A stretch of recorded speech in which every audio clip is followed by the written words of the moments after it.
In the harsh deserts of the American Wild West, where hatred ruled and bullets spoke louder than words, one poor rancher made a choice no one expected. Surrounded by enemies and driven by survival, he offered something more powerful than a gun. What happened next changed the fate of an entire land forever. Like, share, and subscribe, and tell us where you're watching from. Now let's get started. Asterisk, the Arizona Territory stretched wide and unforgiving, a land of cracked earth and silent skies. Eli Cooper lived there alone on a failing ranch, his small wooden house leaning with age and wind. Once, the land had promised opportunity, but years of drought had turned hope into dust. His cattle were thin, his crops barely alive, and his well dropped lower each week. Around him, fear ruled the frontier. Settlers spoke in hushed voices about Apache warriors moving through the hills. Stories of raids, stolen horses, and burned cabins traveled faster than truth.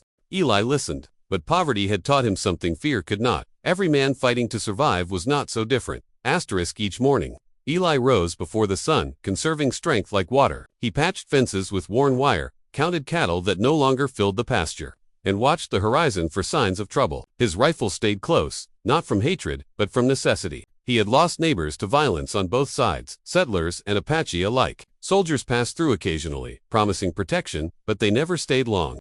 Eli understood that in this land, survival depended on choices made alone. Still, something inside him resisted the growing call for revenge. He believed the desert punished cruelty more harshly than weakness. Asterisk, one afternoon, the heat pressed down like a weight on his chest. Eli rode toward a broken fence near a rocky canyon, the kind of place whispers warned men to avoid. His horse slowed, sensing danger before Eli did.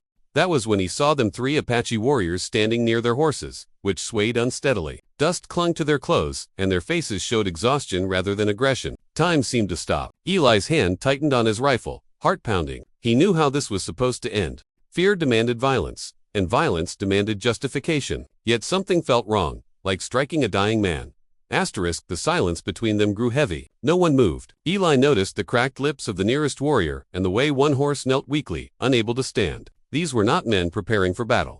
They were men near collapse. Eli thought of his own empty well, the way thirst burned deeper than hunger. Slowly, he lowered his rifle. His movements were careful, deliberate, as if the desert itself watched. From his saddlebag, he pulled out his Cantonese last water. He carried on, stepped forward just enough to place it on a flat rock. Asterisk, he backed away without a word, raising his empty hands.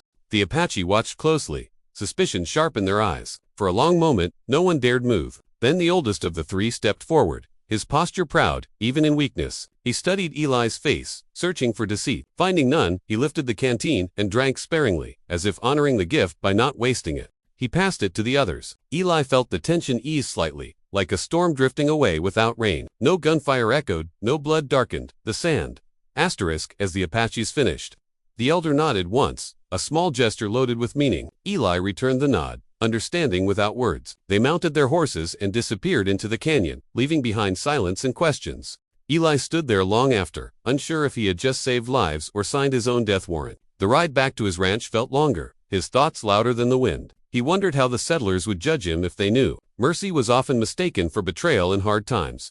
Asterisk, that night, Eli slept poorly, dreams filled with dust and fire. At dawn, he checked his cattle and found them untouched. Days passed, then weeks. No raids came near his land. Instead, one evening, a small group approached his ranch openly. Eli stepped outside, rifle resting against the doorframe but not in his hands. The elder from the canyon stood among them. This time, they carried dried meat and hides, offerings of respect. They spoke little, but their meaning was clear. The act of water had not been forgotten. Asterisk, the elder led Eli days later to a hidden spring tucked deep within the hills, a place known only to the Apache. The water there ran cool and steady, protected by stone and shadow. It was enough to save Eli's ranch. In return, Eli offered fair trade and honest silence. Word spread quietly. Violence faded from that stretch of land, replaced by cautious understanding. No treaties were signed, no flags raised. Only choices made by men who understood that survival did not always require an enemy. That day in the canyon became the beginning of something no one had expected: peace, born from a single act of humanity. The change did not arrive loudly or all at once. It came in small, careful steps, like a man crossing thin ice. After Eli Cooper was shown the hidden spring, life on his ranch slowly steadied. The cattle grew stronger, and green patches returned to the land around the water source. Eli kept the spring secret, honoring the trust placed in him. He took only what he needed, never more. At night, he often sat on his porch, watching the stars, wondering how close he had come to dying in that canyon and how one decision had altered his fate.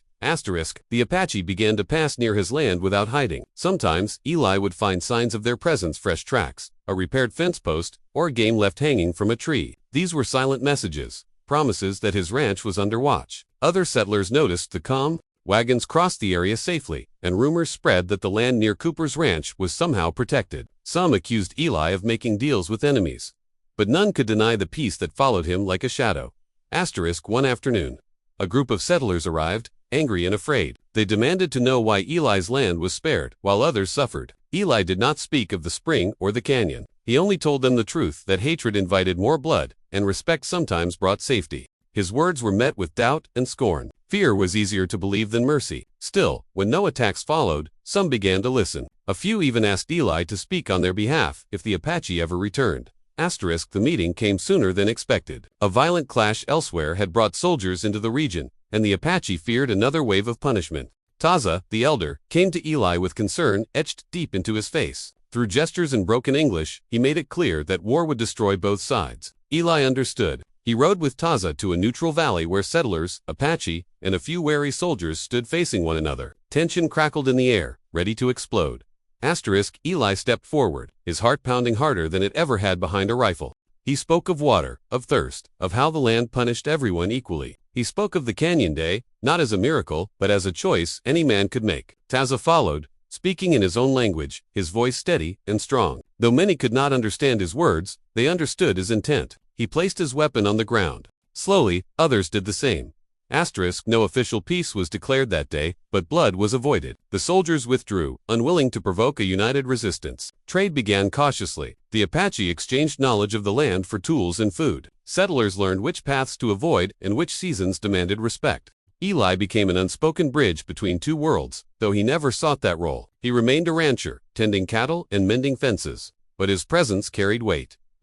Years passed, and the frontier changed. Railroads crept closer, bringing new people and new conflicts. Eventually, the Apache were forced from much of their land, and the fragile peace faded into memory. Eli grew old on his ranch, poorer than many, but richer than most. When he died, there was no marker on his grave to tell his story. Yet among the Apache, elders spoke of a white rancher who offered water instead of death. Among settlers, there were whispers of a man whose land knew peace when others burned. History forgot his name, but the desert remembered. The spring still flowed, hidden and protected, a reminder that even in the harshest times, a single act of humanity can change the course of lives, if not the world itself.